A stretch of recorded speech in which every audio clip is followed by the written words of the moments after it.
அனைவருக்கும் வணக்கம். இன்றைக்கி விற்பனைக்கு வந்து பார்த்தீங்கன்னா 4 சுடா பல்வான் டிராக்டர் தாங்க விற்பனைக்கு வந்திருக்கு. பல்வானில் 500 அப்படிங்கிற மாடல் டிராக்டர் தாங்க. இந்த டிராக்டரோட மாடல் ஆஃப் தி இயர் வந்து என்னென்னா 2007 மாடல் டிராக்டருங்க. வண்டி பார்த்தீங்கன்னா ரீபெயிண்ட் வந்து பண்ணியிருக்காங்க. ஃபிட்டிங்ஸில் வந்து உங்களுக்கு வந்து டாப்பு, பம்பரு, ஹூக்கு பெட்டு எல்லாமே ஃபிட்டிங்ஸில் வந்து அவைலபிளாக வந்துடுதுங்க. அடுத்ததாக வண்டியோட நம்பர்னு பார்த்தீங்கன்னா TN 40B7644 அதாங்க வண்டியோட நம்பருங்க.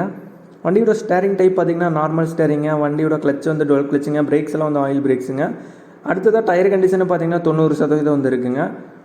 ரேட்டுன்னு பார்த்தீங்கன்னா 2,60,000 ரூபாய் வந்து சொல்கிறாங்க. நெகோசியபிள் தாங்க. நேரில் பார்த்து பேசல விலை வந்து அனுசரித்து குறைச்சிக்கலாம்னு சொல்லியிருக்காங்க. இந்த டிராக்டர் இருக்கிற இடம் வந்து எதுன்னு பார்த்தீங்கன்னா திருப்பூர் மாவட்டத்தில் வெள்ள கோயில் அப்படிங்கிற இடத்துல தாங்க இருக்குது. ஓனரோட காண்டாக்ட் நம்பர் மற்றும் அட்ரஸ் டீட்டெயில்ஸ் வந்து டிஸ்கிரிப்ஷனில் கொடுத்துறாங்க. வண்டி தேவைப்படும் நண்பர்கள் ஓனருக்கு கால் பண்ணி கேட்டுட்டு நீங்கள் அதுக்கப்புறம் நேரில் போய் பார்த்து வண்டியோட கண்டிஷன் எல்லாமே செக் பண்ணி பார்த்துட்டு நீங்கள் வந்து எடுத்துக்கலாங்க. நன்றி நண்பர்களே.